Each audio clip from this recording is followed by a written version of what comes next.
My name is Dick Naidu. I'm the Director Infrastructure Services at Mossel Bay Municipality.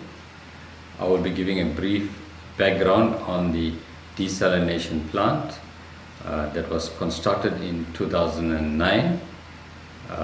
In 2009, the Garden Road district area was declared a disaster area as we have experienced the worst drought in 132 years. So at that stage, the municipality looked at various initiatives to counteract the effects of the drought, and one of the initiatives was the construction of a desalination plant. The construction of the 15 megaliter per day desalination plant, which by the way is the largest in the country, commenced during August 2010 and took just over 13 months, 401 days to be precise, to complete at a cost of around 210 million rands. This project consisted of 6 sub-projects, namely marine works, which involved the installation of seawater pipes 800 meters into the sea, and a brine discharge pipeline 400 meters, and that cost around 51.95 million, and it took 120 days to complete. Then the reverse osmosis desalination plant commenced, and that cost around 126.5 million rand and was carried out over 180 days. The other sub-project was the clear water pump station and rising mains, which cost 23.1 million rand and took 120 days to complete. The bulk electrical supply augmentation project, that took 60 days to complete at a cost of 6.45 million for a 4 megawatt substation and electrical infrastructure. The environmental aspects cost around 1 million rand, and then there was earthworks and peripherals, that's site works, which cost around 1 million rand. So those were some of the figures or the cost that are related to the desalination plant. Currently, the desalination plant is maintained as a fully functional facility. It's placed on zero mode. It is used during emergencies when we have problems with the existing pipeline between the Kleinbrak water purification plant and the Langeberg reservoir, or during water stress conditions. Currently, there are 4 staff employed at the desalination plant to maintain the plant. The municipality receives its water from 3 main sources: the Wolverans Dam, the Ernest Robertson Dam, and the Klipjewel Dam. Okay. Now, the municipality's consumption is around 23 megaliters per day, and during peak periods it goes up to around 31 megaliters per day. The desalination plant, as I indicated earlier on, can deliver around 15 megaliters per day. So it's almost 50% of the municipality's consumption that is available from the desalination plant. In terms of water security, the municipality has got sufficient capacity at this stage to cater for new developments.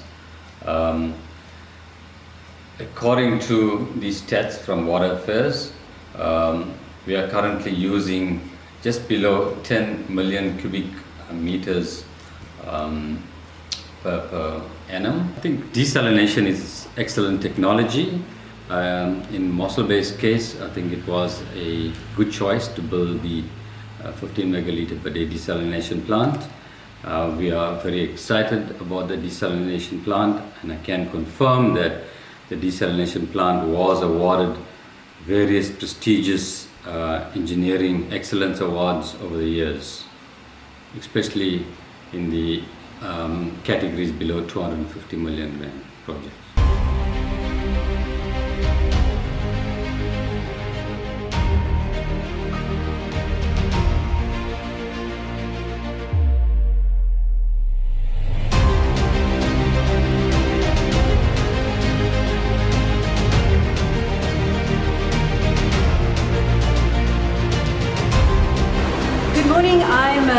Parsons and I'm speaking to Len Nell. He's the manager at the Desalination plant owned by the Mossel Bay Municipality. And Len's going to take us through the facility and explain a few of the processes to us. In 2010 there was a huge drought in this area, and that current municipal manager, Dr. Gratz, and her team brought this plant into being from 2010. A part of the funds for this plant was partial municipal funds, partial Petro SA funds, and partial government funds, drought relief. And yeah, this is the plant as it is today. It's 15 megaliters per day, and it's currently in preservation mode, but it's also can be started up within 2 hours. We can start up the process. The plant is built at the part of the Petro SA yard, and the inlet pipe is about 800 meters into the sea. The brine pipe is about 300 meters into the sea. There's a huge natural flow of seawater current moving in this direction. That's why you can see the dispersion of the brine is also quite good at this particular point. PLC that was installed last financial year, and we basically went from all hard wires to soft stop on the soft starters, so we can interrogate a lot of information from the soft starters directly to the SCADA system.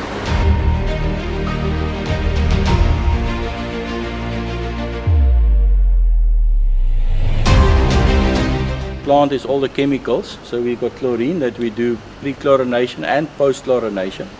We've got ferric chloride, that's the coagulant that we use. Sulfuric acid, that's to bring the seawater pH a little bit down so that the ferric chloride efficiency goes up. And these two, the soda ash and the calcium chloride, is when we finish with the water through the RO membranes. It's called permeate, but it's very unstable and we have to stabilize that water. Then we use soda ash and calcium chloride just to stabilize it, so it's good for human consumption.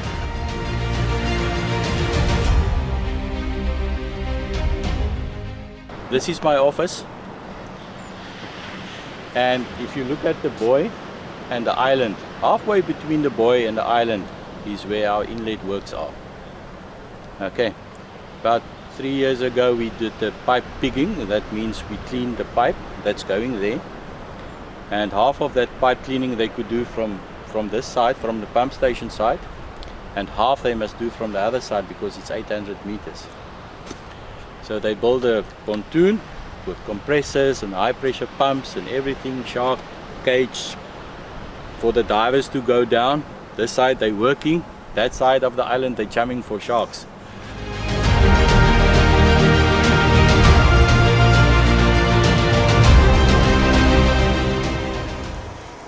So the beige pipe coming in is the inlet works, and the black pipe on the right hand side is the brine pipe going out to the ocean again. So the level of the pumps is in the tidal zone. So when it's low tide, the pumps won't have water in the impellers and not be able to start up. So we have to go vacuum in this pipe to evacuate all the air so that the water can come in, and then we are able to start the pumps. This pumps only feed water up to the seawater tank. There are 4 pumps. There's always one standby, so there's sufficient capacity in the plants.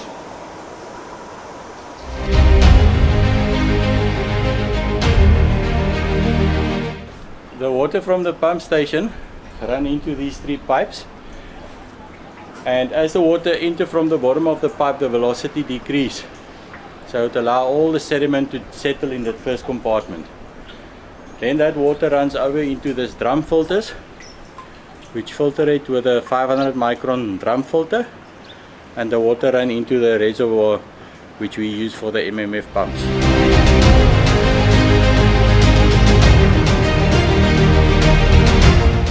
This is the heart of the reverse osmosis plant. Okay. I just want to explain to you, before you can understand reverse osmosis, I'm going to explain to you what osmosis are. Osmosis is the natural process where you take a solution which haven't got a lot of salts in, and you sight it up so that it gets stronger in the solution. It's like when the rainfall in the mountains, it goes through the rivers and absorb all the minerals and stuff in the ground and land up in the ocean as salt. Okay. Now reverse osmosis, you take a solute from a high solution to a low solution over a semi-permeable membrane, and that needs a lot of energy, so you need a lot of high pressure to push it through the membrane. So this is our controller setup. Then the water comes through into this filter, which is not really to remove particles, it's mainly to remove sand that might skip the filter, that we don't get it in a high pressure pump. So the water comes into the pump at about 350 kPa. The pump rises the pressure to 4,000 kPa. And then it goes into an interesting thing, it's called an energy recovery device, or a turbo. It's like a turbo on your car. It takes that water at 4,000 kPa and push it up to 6,000 kPa, and then it enters the membranes. Now, in the membranes it's semi-permeable, so you need a high pressure to get the water through. So all the other stuff that's bigger than the water molecule won't pass through that thing. And so at the end we get the brine, and at that side we have the permeate. A permeate is a name for water that's created from, or derived from over a semi-permeable membrane. It's other than distilled water that you get through a distillation process. This water is not stabilized, it's pure water. So it will corrode, it's not healthy to drink. That's why we put the calcium chloride and the soda ash back to stabilize that water, so it's good for human consumption. Enters this manifold, it splits up in 20 tubes where the membranes are in. There's 8 membranes in each one, and these membranes have a certain packing order. You can't, if you take out one, you can't just put it in this side, you must pack out everything and start all over again. There's also 20 sample points on this, so if we get a high conductivity on our instruments, we can go to each tube and see which tube is it that's got a high conductivity, so we can do specific maintenance on that tube. So there's 6 units which total up to 15 megaliters per day. The 6 units we can run as wanted, so you can run 1, 3, as you want to run it, you can run it.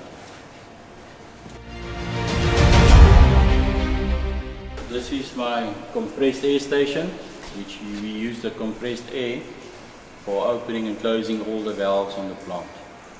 These are my CIP pumps, which we can clean the membranes in place, so we pump a solution through, and we also use the same tanks to preserve the membranes once a week. And this is the blowers that we use to wash the filters with.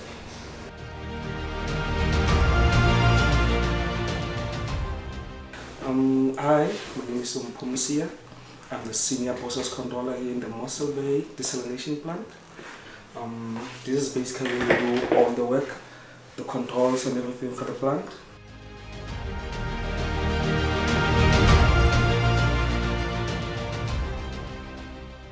To the seawater pump station.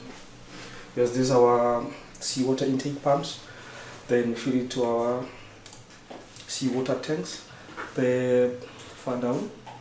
And then from here we have our filters, multi-medium filters. That's where we start up maybe our secondary filtrations. And then this is our backwash tank. It's right behind the plant. That's where we take another clean water to clean our filters. This is our reverse osmosis. Yep. And then our pyramid tanks where we store our final product. Yep. So basically